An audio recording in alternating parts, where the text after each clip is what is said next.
RCL 95,7 kami ada bersama Anda. Assalamualaikum warahmatullahi wabarakatuh Sobat RCL dan juga pemirsa kami TV dimanapun Anda berada dan juga yang mendengarkan RCL via streaming dan juga frekuensi di 95,7 FM.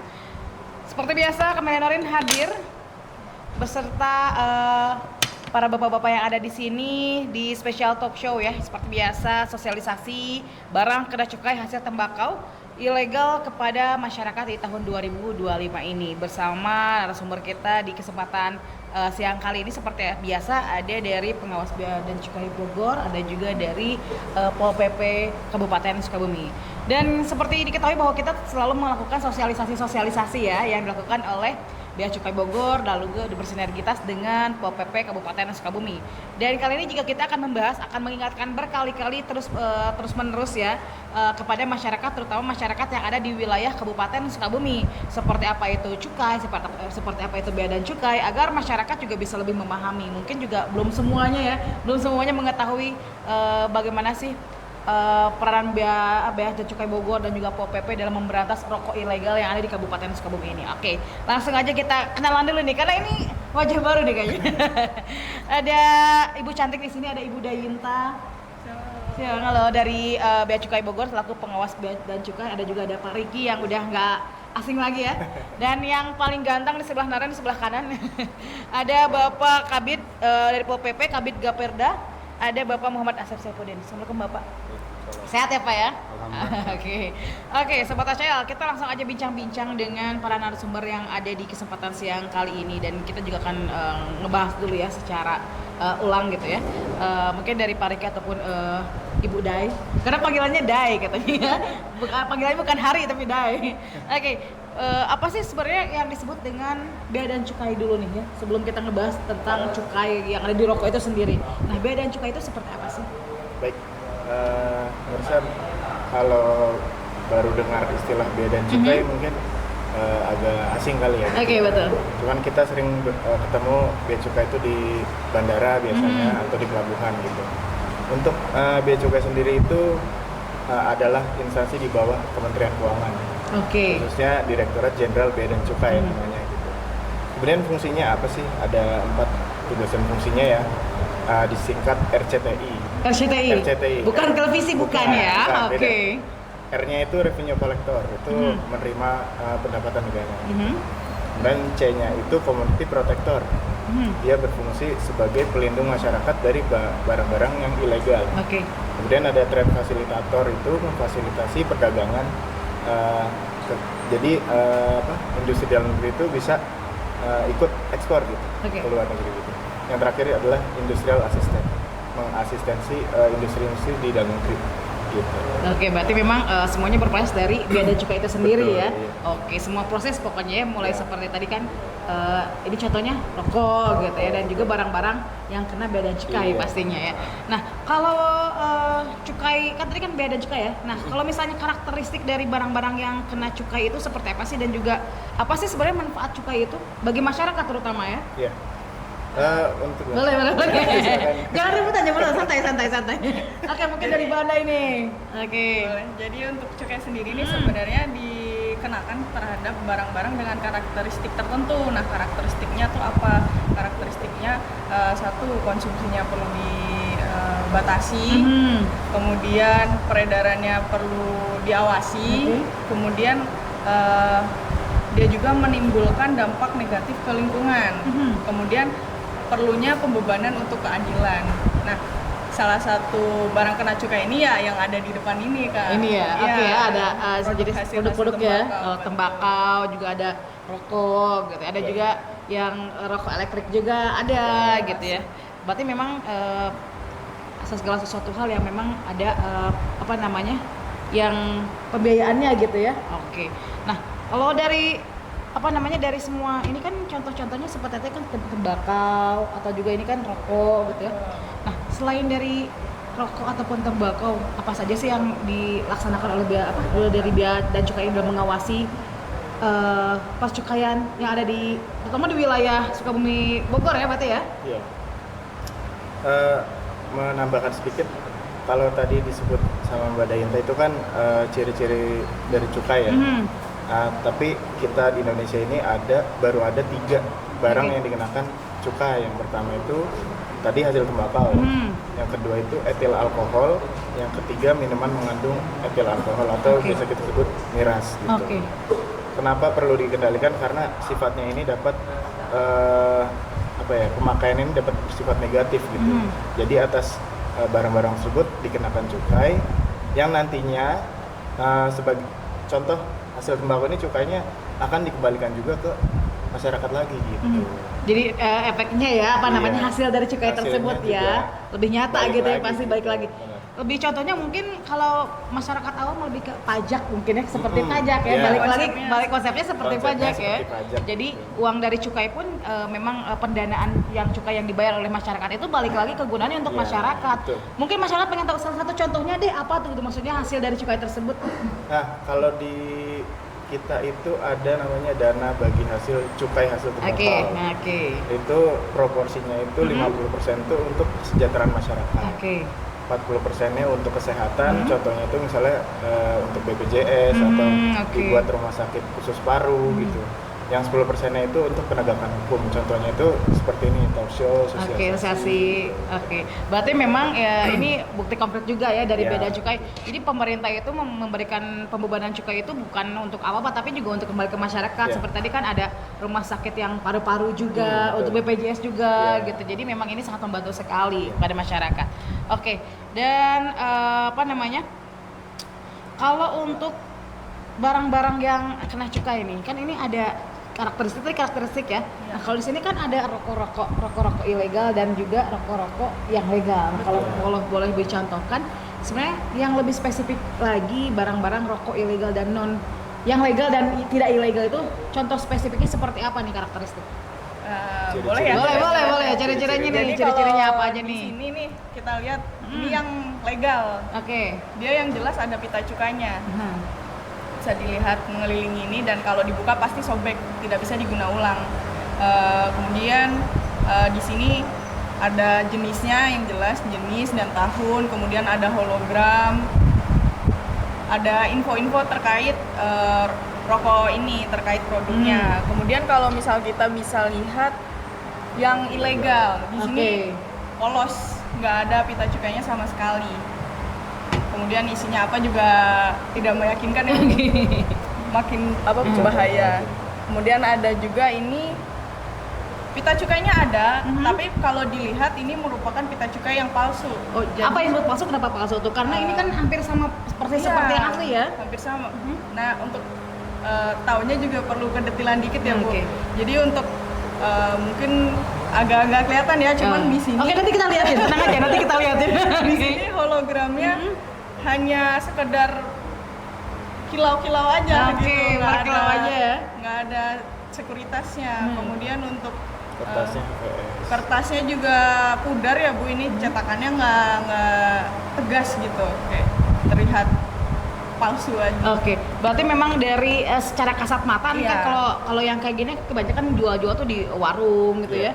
Kadang kan kalau misalnya dari bea cukai kan pasti menggunakan alat khusus ya untuk mengecek bahwa mana sih ini rokoknya ilegal atau legal ya Pak ya. Nah, kalau untuk orang awam nih seperti kita ya, atau juga warga masyarakat ataupun juga yang punya warung, secara kasat mata deh, gimana sih cara membedakan antara rokok ilegal atau legal? Karena kan mereka juga kadang-kadang karena tergiur harganya murah gitu ya, kadang-kadang ya udah deh beli aja, tapi mereka nggak tahu tuh sebenarnya itu ternyata ilegal, padahal mereka nggak tahu. Nah, kalau yang lebih lebih ringan untuk dimengerti oleh masyarakat, salah satu contohnya aja apa deh? Contohnya misalnya kan kalau ini harus dicek dulu kan kertasnya, dilihat dulu pitanya. Nah, contohnya apa nih? Yang paling masyarakat ataupun warga masyarakat ataupun warung-warung bisa tahu, oh ini logonya ilegal, langsung dalam karena segi kemasan itu sama ya, hampir sama. Mungkin mudahnya dilihat di jenis ininya dulu ya, jenis hasil tembakaunya, kemudian jumlah batangnya. Kita samakan dengan yang ada di pita cukai di sini, harusnya sesuai. Ketika ini kretek mesin, di sini harusnya juga SKM. Namun ini bisa kita lihat kalau di sini mesin, di sini pita cukainya untuk kretek tangan gitu. Jadi ada keterangannya di pita cukai, bisa kalau teman-teman mungkin ingin melihat detailnya bisa. Kemudian dari jumlah batangnya juga di sini 20, di pita cukainya juga harus 20. Jadi ada kelihatan gitu. berarti Iya. ya perbedaannya. Kalau di sini Sama. bisa dilihat ada berapa batang, Bu? Sebentar. Di sini. Oke, di situ 12 batang, di Di sini depannya ditampilkan 20. Oh, berarti perbedaannya sangat Iya. signifikan ya. Betul. Jadi di pitanya sahabat RCL atau masyarakat, jadi di pitanya ini misalnya ada tulisan angka 12 batang, tapi di depannya 20, berarti itu otomatis rokoknya ilegal. Nah, itu jadi jangan tergiur dengan harga-harga yang memang lebih murah daripada harga yang dijual secara legal. Iya. Nah, itu kan lebih ke contoh-contohnya. Sebenarnya kalau bahaya-bahayanya sendiri sebenarnya apa sih? Mungkin ada kandungan-kandungan apakah yang terdapat dari tembakau? Mungkin Pak Riki bisa Iya. menjelaskan? Kalau rokok sendiri itu kan hasil tembakau sendiri kan pasti kandungannya aja udah berbahaya ya. Yang legal pun aja sudah bisa mengganggu kesehatan gitu. Ada nikotin, ada tarnya gitu. Kalau kita lihat rokok ilegal itu kita nggak tahu dia isinya apa, karena yang menjual itu, yang pembuatnya itu mikirnya untung aja gitu. Tidak Tapi ada nggak tahu, standarisasi. nggak tahu standar isi rokoknya tuh apa gitu. Bisa jadi isinya cuman bekas kayu gitu kan. Itu kan bahaya juga kan untuk Oh, jadi dalam masa kesehatan. tembakaunya ya? Betul. Oke. Atau tembakau bekas dikumpulin lagi jadi satu, dibuat rokok, bisa aja kayak gitu. Jadi- Efeknya juga, efek yang legal aja udah ada gitu, apalagi yang ilegal gitu. Oke, berarti memang kalau rokok itu sebenarnya ini juga menekankan bahwa ini buat kesehatan, tidak melarang untuk merokok, karena merokok itu kan adalah hak setiap manusianya juga ya. Tapi akan lebih baik kalau merokoknya coba yang legal dulu gitu ya. Karena juga sekarang banyak juga kan harga-harga rokok yang memang harganya sudah di bawah Iya, pasaran sudah. ya. Oke. Dan nanti kita bakalan ngobrol lebih lanjut juga. Di sini juga ada peran sinergitas dari pemerintah daerah dalam hal ini juga oleh Pol PP sendiri. Jangan kemana-mana, tetap di RCL, kami ada bersama Anda Sobat RCL, masih bersama Camelia Nurin. Di segmen kita selanjutnya masih ngobrol-ngobrol bersama narsum kita pada kesempatan kali ini seperti biasa dari pengawas Bea dan Cukai Bogor, dan juga ada dari Pol PP Kabupaten Sukabumi. Dan kita sambung obrolan kita yang tadi masih terkait dengan sosialisasi barang kena cukai hasil tembakau ilegal kepada masyarakat. Nah, di sini juga ada Pak Kabid Gakperda ya Pak, ada Pak Asep. Bapak izin, kalau untuk sinergitas dari Bea dan Cukai sendiri dengan pemerintah daerah sejauh ini nih Pak, apalagi kan ini penghujung tahun 2025 juga. Sejauh ini pemerintah daerah sinergitasnya seperti apa sih dengan Bea dan Cukai dalam memberantas rokok ilegal ini? Oke, terima kasih. Sinergitas Pemda dengan Bea Cukai kaitan dengan DBHCHT, kami di Pemda ada 3 bidang ya. Oke. Bidang Kesra, bidang kesehatan, dan bidang penegakan hukum. Kami khususnya di Pol PP kaitan penegakan hukum. Di sana ada fungsi 3 kegiatan, Oke. antaranya sosialisasi, ada pengumpulan informasi dan operasi. Yang kita laksanakan ini bagian dari sosialisasi. Oke. Ada sosialisasi tatap muka yang mungkin mengundang para tokoh masyarakat, tokoh pemuda, dan pelaku usaha. Nah, ini kaitan dengan talkshow dilakukan secara ini untuk mengedukasi masyarakat. Dan Pemda dalam hal ini juga bersinergi dengan komponen-komponen lain seperti tadi hasil sosialisasi untuk mengurangi peredaran rokok yang beredar di masyarakat. Perlu informasikan juga, kami mengingatkan bahwa Kabupaten Sukabumi terluar Pulau Jawa ya? dan Bali yang Oke. kedua setelah kedua.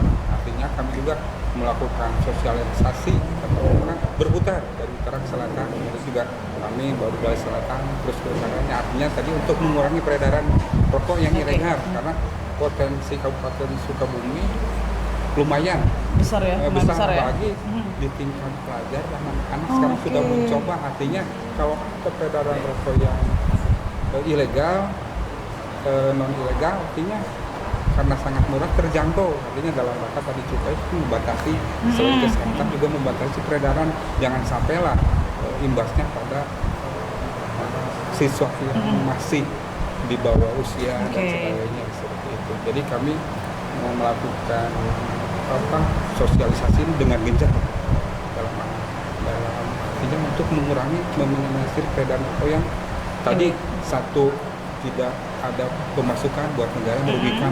Terus secara kesehatan itu rokok juga merugikan kesehatan, apalagi ini tidak jelas komposisi di dalamnya seperti itu. Dalam hal ini kami juga berkoordinasi, berkolaborasi tadi dalam hal Kominfo seperti apa. Kami juga dengan pergerakan personil terbatas juga meminta informasi kepada masyarakat seperti apa peredaran untuk melaporkan pada kami, dan kami pun nanti akan bekerja sama dengan tim Bea Cukai dalam operasi. Kami kapasitas OPP hanya pendampingan yang melakukan operasi tindakan penyidikan tim dari Bea Cukai.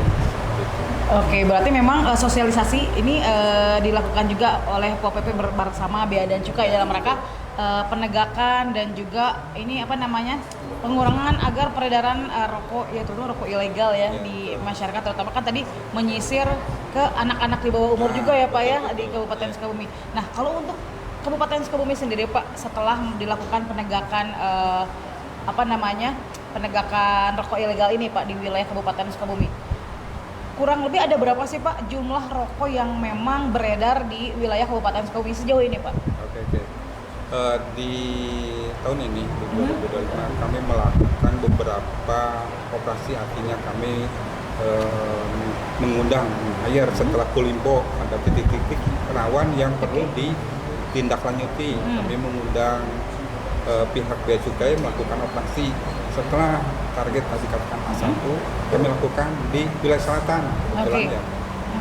Kami hitung-hitung sekitar 82.000 batang terkumpul. Ini juga bukan hal kecil ya, lumayan. 82.000 batang ya. Artinya berapa kerugian negara mungkin, dan mungkin berapa pula kerugian buat kesehatan yang mengisapnya seperti itu.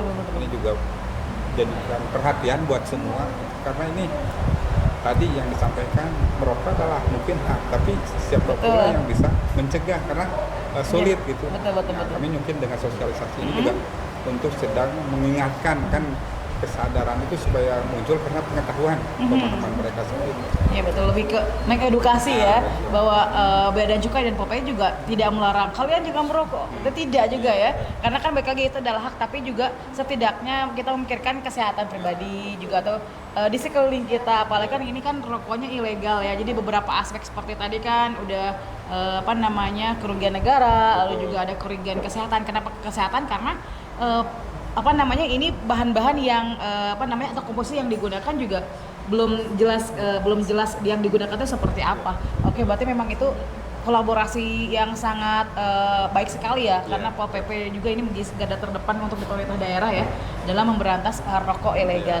Oke, dan kita balik lagi nih ke Bea dan Cukai, ada Mbak Day dan Pak Ariki juga di sini ya. Nah, tadi kan kita cuma sepintas yang ngebahas secara identifikasi rokok-rokok ilegal. Mungkin agak sedikit lebih detail karena ini kan macam-macam nih, ada rokok, ada sigaret juga, lalu juga ada ada itu ada shisha, ya kan.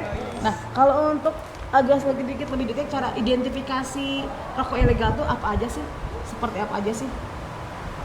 Boleh? Mulai saya. Ya, silakan. Kalau untuk identifikasi pita cukai sendiri mungkin ada 5 langkah ya. Yang pertama jelas dicek dulu ada pita cukainya atau enggak. Ketika memang tidak ada pita cukainya berarti ini rokok ilegal sudah pasti begitu. Kemudian ketika nomor 2 sudah ada pita cukainya, tapi dipastikan lagi pita cukainya asli atau palsu tadi gitu. Dengan dicek isi-isinya ya, isi info di pita cukainya ini gitu. Ada lambang negara, kemudian ada logo Bea Cukai, ada info jenis hasil tembakaunya juga, kemudian info nama perusahaan, terus harga jual eceran, dan ada tarif cukainya juga. Pokoknya ada 11 elemen begitu.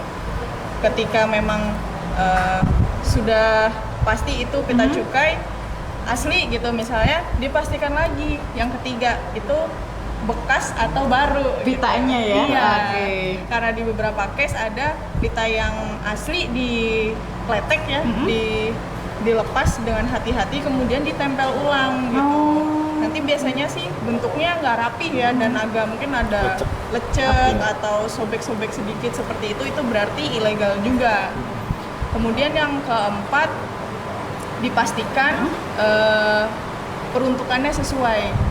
Yang tadi sempat saya jelaskan dikit ya, jadi ketika informasi jumlah batangnya yang di kemasan dan di pita cukai harus sesuai, ketika 20 ya harus 20 gitu. Lalu jenis hasil tembakonya juga, apakah itu sigaret kretek mesin maupun tangan harus sesuai SKT SKM-nya. Kemudian yang terakhir personalisasinya harus sesuai, yaitu info perusahaan pembuat rokoknya itu. Oke, berarti memang ini ada lima langkah gitu ya. Tadi seperti apa namanya, pitanya itu palsu apa enggak gitu ya, atau juga bekas atau enggak, lalu juga peruntukannya seperti apa. Berarti memang kalau misalnya kita mempelajari dan juga ini edukasi ke masyarakat, juga masyarakat pasti tahu ya. Tidak perlu menggunakan sinar UV ya, biasanya kan pakai sinar UV untuk menerawang kertas itu ya kan. Oke, berarti memang secara garis besar juga sosialisasi yang dilakukan oleh Bea Cukai maupun Pol PP kepada masyarakat ini sangat luar biasa sekali ya. Ngomong soal sosialisasi juga nih, kan dari Bea Cukai juga sudah melakukan sosialisasi bersama Pol PP ke wilayah yang ada di Kabupaten Sukabumi. Sejauh ini tanggapan dari masyarakatnya seperti apa nih?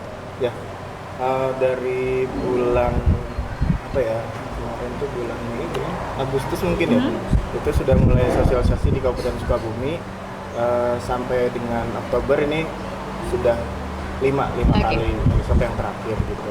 Tanggapan dari masyarakat ada testimoni kemarin waktu kemarin di Pelabuhan Ratu itu, sebelumnya bapaknya ini konsumsi rokok ilegal. Setelah ikut sosialisasi ini dia jadi sadar gitu. Jadi nggak mau lagi ngerokok. Jadi dampaknya sangat terasa ya. Betul. Berarti masyarakat tuh bukan berarti mereka menginginkan apa namanya hal serupa, tapi karena tidak tahu gitu ya, karena tidak tahu. Tapi kan setelah adanya edukasi ya, sosialisasi jadi tahu ya. Berarti ini luar biasa sekali, sangat bermanfaat sekali untuk masyarakat, terutama masyarakat yang ada di Kabupaten Sukabumi yang paling banyak ya Pak ya. Pokoknya kita terluas nomor 2 Pulau Jawa dan Bali ya Pak. Oke, ini memang perlu effort yang cukup luar biasa sekali untuk merambah ke wilayah utara dan selatan yang ada di Sukabumi. Nah, kalau masyarakat nih Pak, ini kan masyarakat kadang-kadang juga takut ya untuk melaporkan. Nah, bagaimana sih misalnya ketika ada masyarakat yang memang tahu nih, oh ini rokoknya berbahaya loh, oh ini ternyata rokoknya bukan rokok legal, rokoknya ilegal. Ini bagaimana sih masyarakat harus melaporkan, harus lapor kemana? Sementara kan mereka kadang-kadang kalau yang jual misalnya udah aja dilepas, itu nggak tahu siapanya ya kan. Nah, mereka cara melaporkannya seperti apa dan harus kemana?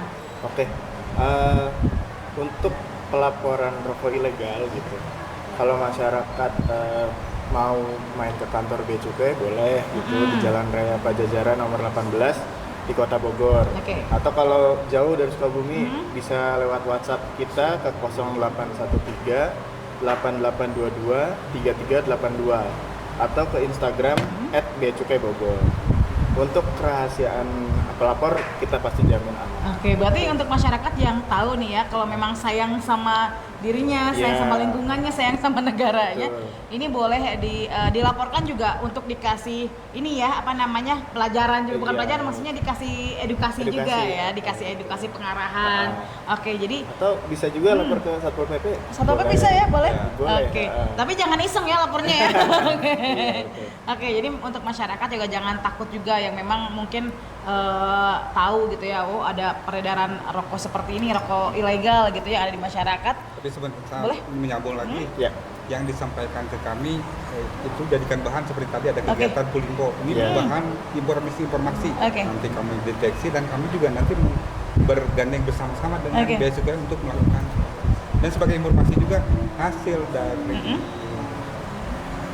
sosialisasi dan operasi, kami dapat informasi dari wilayah dan sebagainya tidak beredar bebas. Kalau awal-awalnya bebas. Oh, asalnya bebas semua ya. Nah, sekarang sudah terasa mungkin karena ada operasi dan sebagainya. Terus karena pengetahuan disampaikan kepada tokoh masyarakat, tokoh ulama dan tokoh mereka juga akan sadar karena mereka di pasar pun walaupun ada tapi tidak seperti tidak sebebas ya, Oke, berarti memang sangat terasa efeknya ternyata hasil dari sosialisasi yang dilakukan oleh Bea Cukai dan Pol PP terasa di masyarakat seperti tadi diinformasikan oleh Bapak bahwa di tiap wilayah juga sekarang beredarannya juga sudah mulai berkurang ya, bahkan hampir tidak ada gitu ya, karena mungkin operasi-operasi yang penegakan hukum juga yang dilakukan oleh Pol PP dan barang bea cukai juga menjadi salah satu pengetahuan juga nih bagi warga, terutama warga pasar ya Pak, yang nggak tahu apa kan kebanyakan penyerangan kebanyakan peredarannya kan ke pasar-pasar juga ya,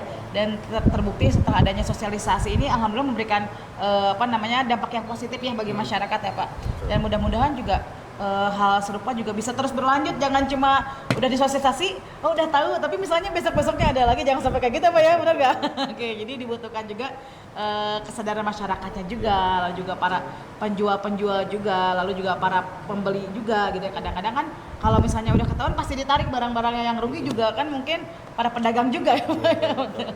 Oke, nah kalau untuk sanksinya sendiri boleh diinformasikan nggak sih, kan biasanya kalau ada hal yang dilanggar itu pasti ada sanksi. Nah sanksinya seperti apa sih Pak? Untuk sanksi itu setiap orang yang menawarkan, menyerahkan, menjual atau menyediakan barang kena cukai yang ilegal itu bisa kena sanksi pidana.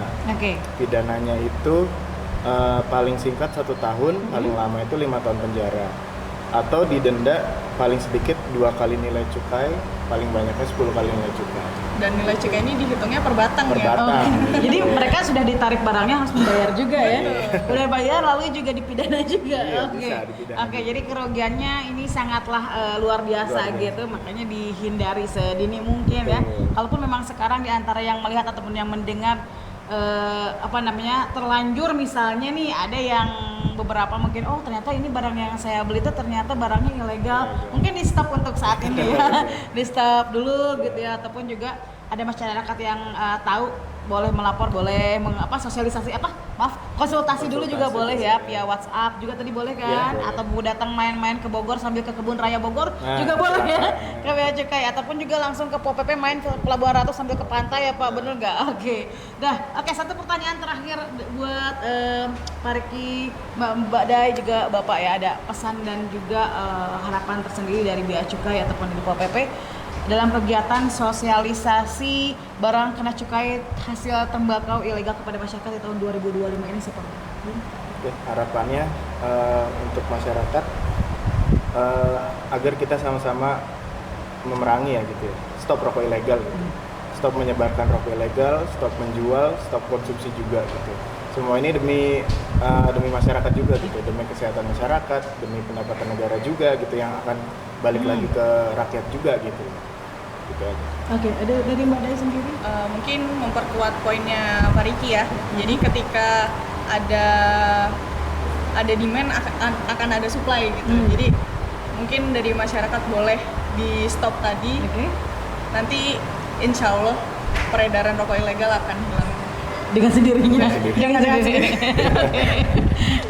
Oke, mungkin dari Pak Kabid. Oke, terima kasih. Memang rokok tidak baik buat kesehatan, apalagi tadi merokok yang ilegal itu langkah kurang baik. Mungkin masyarakat bisa memilah dan memilih, apalagi tadi disampaikan kerugiannya akan berlipat, apalagi ada sanksi. Betul Mungkin sekali. jadi rasa kesadaran, bukan takut tapi sadar akan ada sanksi.